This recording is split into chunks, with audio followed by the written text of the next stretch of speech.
What's up, GameWire family? Let's have some fun with brains and vibes, model versus gut.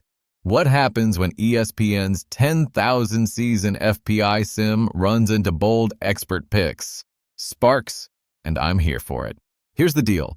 FPI is a math monster. Last year's efficiency, quarterback value, returning production, and a nasty strength of schedule curve all baked in. Run it 10,000 times and you get a league-wide vibe check, not just a hot take. And every single season roll spits out a couple shockers. A supposed 9 or 10 win wildcard sneaks into a 1 seed because the division softens, and a preseason darling faceplants when turnover luck flips. That's variance doing laps. Analysts' boards lean star quarterbacks, offseason winners, and revenge tour storylines. The cleanest Super Bowl path they sell: snag the 1 seed, protect the passer, stay top 5 on offense. The model agrees on the value of the bye. There's only one per conference, but it also sneaks open doors for teams in softer divisions that post top 10 efficiency and bring legit special teams. Where they clash is risers and fallers. Model risers tend to have played brutal schedules, lost a bunch of one-score games, get healthier up front, and add a real OC. Model fallers are the takeaway merchants who rode fluky red zone heaters and went 5-1 in coin flips. One-score magic doesn't age well. How do you watch Week 1 with context? Don't crown or bury anyone on one Sunday. Track early down success rate, pressure rate, and who actually won field position in the special teams battle. If an expert pick loses on a tipped pick 6, the model won't overreact, and neither should you. My play. Let FPI set the baseline, then use your eyes to spot the exceptions. Model versus gut, make them teammates. I lean model for seeding, gut for January moments.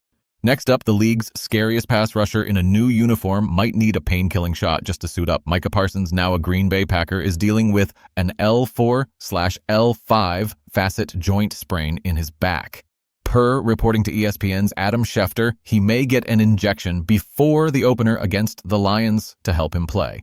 He's not a lock, but he was limited at practice Monday, just 8 days after the blockbuster trade and a 4-year, $188 million extension with $120 million guaranteed, making him the highest-paid non-QB in NFL history. My read: if he goes, keep him on a pitch count. Unleash him on third downs, wide 9, stunts, games. Let Rashawn Gary and the interior handle early downs. Mix simulated pressures to keep Jared Goff guessing. If Parsons' juice is capped, Detroit's counter is obvious. Quick game to Amon-Ra and LaPorta. Gibbs screens, chip and release on the edges, slide to Gary, and run right at the vacancy. Bottom line, don't chase hero ball in Week 1. Keep 11 upright for the long haul. But if that shot hits and he flashes, Lambeau will erupt. Over to Pittsburgh, where the running back pecking order just got crystal clear. The Steelers and starting RB Jaylen Warren agreed to a 2-year extension through 2027, announced by his agency, Aura Sports Group, this morning. Translation: Mike Tomlin's rolling with Warren as RB1. Najee Harris? Pittsburgh declined the 5th-year option, and he walked, so it's Warren's room now with rookie third-rounder Kaleb Johnson and Kenneth Gainwell behind him. Money note, per ESPN's Jeremy Fowler, there's a $5.95 million signing bonus, and his 2025 pay jumps north of $7 million from the $5.346 million RFA tender. From undrafted in 2022 to the guy, despite injuries last year, Warren posted 511 rushing yards on 120 carries with a touchdown, plus 310 receiving on 38 grabs in 15 games. Snap share climbed from 31% as a rookie to 49% and 45% the next 2 seasons. With Aaron Rodgers in Pittsburgh, this screams stability. Fantasy managers, I'm wheels up, volume plus passing downs plays. I've got him as a weekly running back too with upside. To the hardwood, the summer forecast says who's built for June.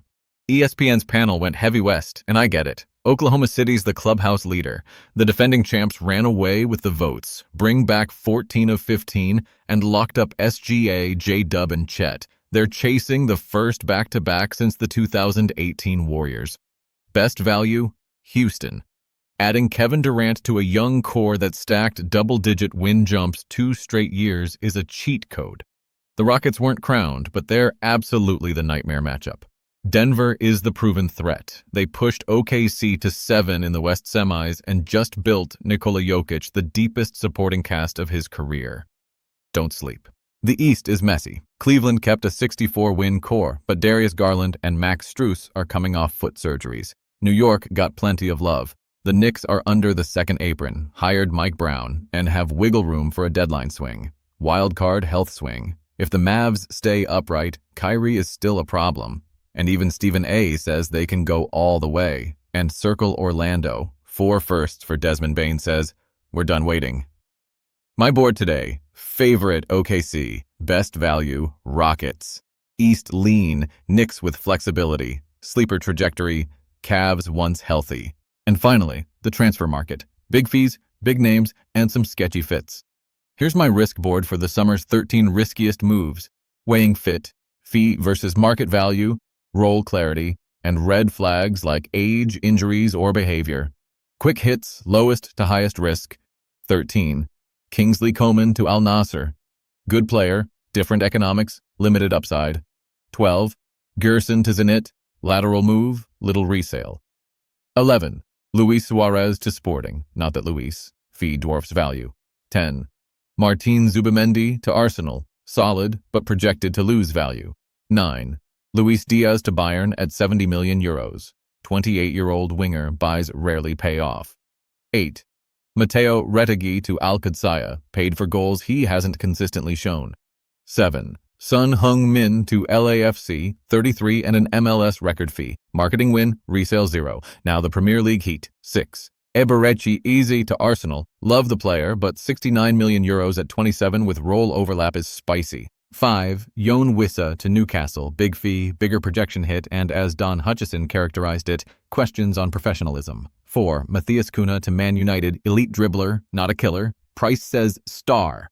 3. Brian Mbeumo to Man United. Similar profile risk, similar fee.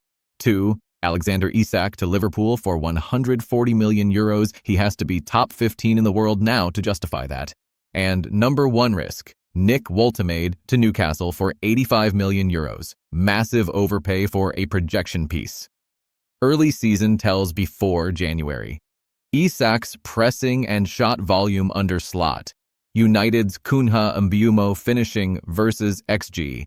Eze's touches in the half spaces. Zubimendi's progression. Diaz's end product at Bayern. Sun's minutes to production ratio in MLS. I hope I'm wrong on a few, but the spreadsheets and the fits are yelling. All right, your turn. Drop your FPI riser and faller after week 1. Pick a Giants QB2, Winston's experience, or darts upside. Tell me if the Packers should push Parsons now or play the long game. Plant your flag on Jaylen Warren's fantasy value. Give me your June finalists and name your biggest red flag transfer. If you had fun, smash follow, share with a friend, and we'll see you in the next GameWire video. Let's keep it rolling.